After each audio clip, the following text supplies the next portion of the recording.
Hello friends, आज हम बात करेंगे जगन्नाथपुरी मंदिर के बारे में। जी हाँ फ्रेंड्स, उड़ीसा के अंदर आया हुआ है जो जगन्नाथपुरी का हमारे जगन्नाथ का जी का जो मंदिर है, जिसके रिगार्डिंग हम बात करना चाहेंगे। तो फ्रेंड्स, आपको बता दूं कि उसके अंदर क्या क्या खासियत है, क्या क्या रीति रिवाज है और क्या क्या उसके अंदर अलग और अनोखा है। तो फ्रेंड्स, हम बात करते हैं जगन्नाथपुरी मंदिर के बारे में, जो हमारे जगन्नाथ जी के ये बनाया गया है। तो फ्रेंड्स, हम बात करते हैं पहले उस मंदिर के रिगार्डिंग। उस मंदिर का काम है जो मार्बल्स है, जो भी काम किया गया है, तो उसके अंदर क्या अनोखा रहा है और उसके अंदर जो ऊपर जो ध्वजा है उसका क्या अलग अपना कुछ है रहस्य, और जिसके रिगार्डिंग वहाँ का जो प्रसाद है उसका भी रहस्य। तो हम पूरी बात जानते हैं इस वीडियो के अंदर। तो पहले हम बात करते हैं जगन्नाथपुरी के मंदिर के ऊपर के हिसाब से, हम उनके जो ध्वजा चढ़ाई जाती है उस हिस्से के बारे में। तो फ्रेंड्स, वहां पर एक गोल आकार का एक लगाया गया चक्र है, जो अगर हम किसी भी दिशा से देखें तो हमें वैसा ही लगता है कि जैसे वो अपनी ही साइड पे नमा हुआ, यानी कि अपनी ही साइड पर ज्यादा लगा हुआ है। लेकिन ऐसा कुछ भी नहीं रहता है, क्योंकि वो बिल्कुल नॉर्मल है और पूरा स्थिर ही रहता है।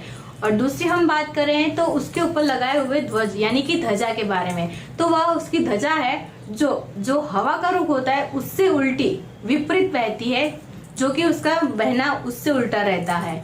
और उसकी एक और भी खासियत है कि उस मंदिर का जो मार्बल काम किया गया है वो आज तक के साइंस को भी पता नहीं चला है, क्योंकि सूरज किसी भी दिशा से, मतलब कि जैसे सूरज उगता है पूर्व से, जैसे कि आथम था पश्चिम में जाकर, लेकिन उसके पीछे आगे आने का कुछ भी रहता है। सूर्य जो अपना दिशा का लेफ्ट से राइट, राइट से लेफ्ट करता है, जिसके बीच हम अगर कोई इंसान खड़ा रहता है तो हमारी जो स्टैंड, मतलब कि हमारा जो परछाई है तो वो आगे पीछे बनी रहती है। लेकिन उस मंदिर की कोई साइड यानी कि शैडो नहीं बनता है, जैसे कि परछाई नहीं पड़ती है।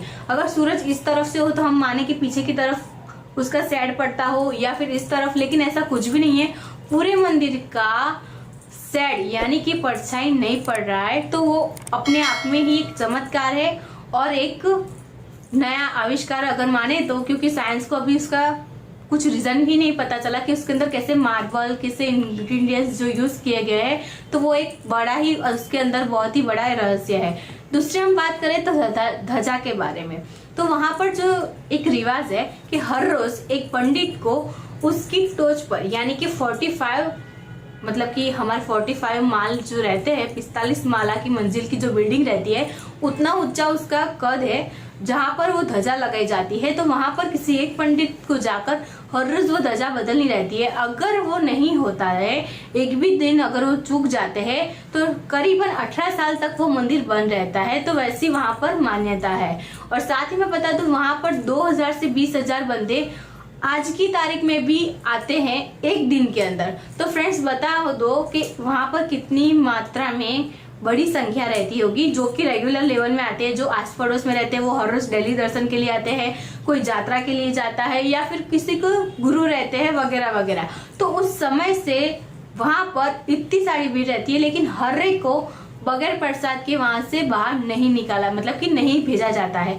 साथ ही मैं बता दूं, वहां पर जो प्रसाद दिया जाता है और जो प्रसाद बनता है वो एक अलग पात्रा है, जो उसका अलग ही मतलब कि पात्रा है। जैसे हम नॉर्मल जो बनाते हैं, जैसे कि कढ़ाई ले ले, कुकर ले ले, तो ऐसे कुछ पात्रों के अंदर वो खाना नहीं पकाते हैं। तो उसका खाना पकाने का भी एक अलग स्टाइल है, जो कि मैं बताने वाली हूँ। जब फ्रेंड्स वहाँ पे 2000 से 20,000 लोग आते हैं, तो सभी लोगों का प्रसाद है जो कभी भी कम नहीं होता है और कभी भी ज्यादा भी नहीं होता है। और वहाँ पर प्रसाद का बिगाड़, मतलब कि हम जो यूज करते हैं, नहीं भाया तो फेंक दिया, तो ऐसा बिगाड़ भी वहाँ पे नहीं होता है। वहाँ पे अन्न का पूरा मान रखा जाता है। और साथ ही मैं बता दूं, वहाँ पर जो प्रसाद है वो चूल्हे पे बनाया जाता है। वहां पर चूल्हे के ऊपर 7 हांडी यानी कि 7 पात्र रखे जाते हैं, उसके अंदर खाना पकाया जाता है। और उसके अंदर एक अनोखी बात यह है कि सबसे नीचे है उसके अंदर पहले खाना नहीं पकता है, बल्कि सबसे ऊपर वाला पात्र है उसके अंदर सबसे पहले खाना तैयार होता है और वही सबसे पहले पकता है।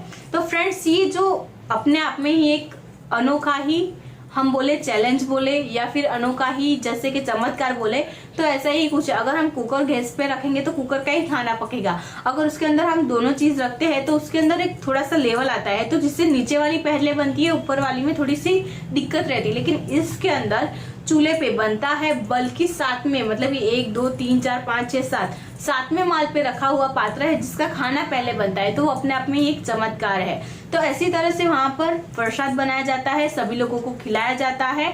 और मैं जानती हूँ तब तक तो ये मंदिर तो बहुत ही बड़ा है, लेकिन मैं ये जानना चाहती हूँ आप सबको ये जो जानकारी मिली आपको कैसी लगी। अगर अच्छी लगी हो तो लाइक कीजिए, शेयर कीजिए, कमेंट कीजिए और मेरे इस चैनल को सब्सक्राइब जरूर कीजिए।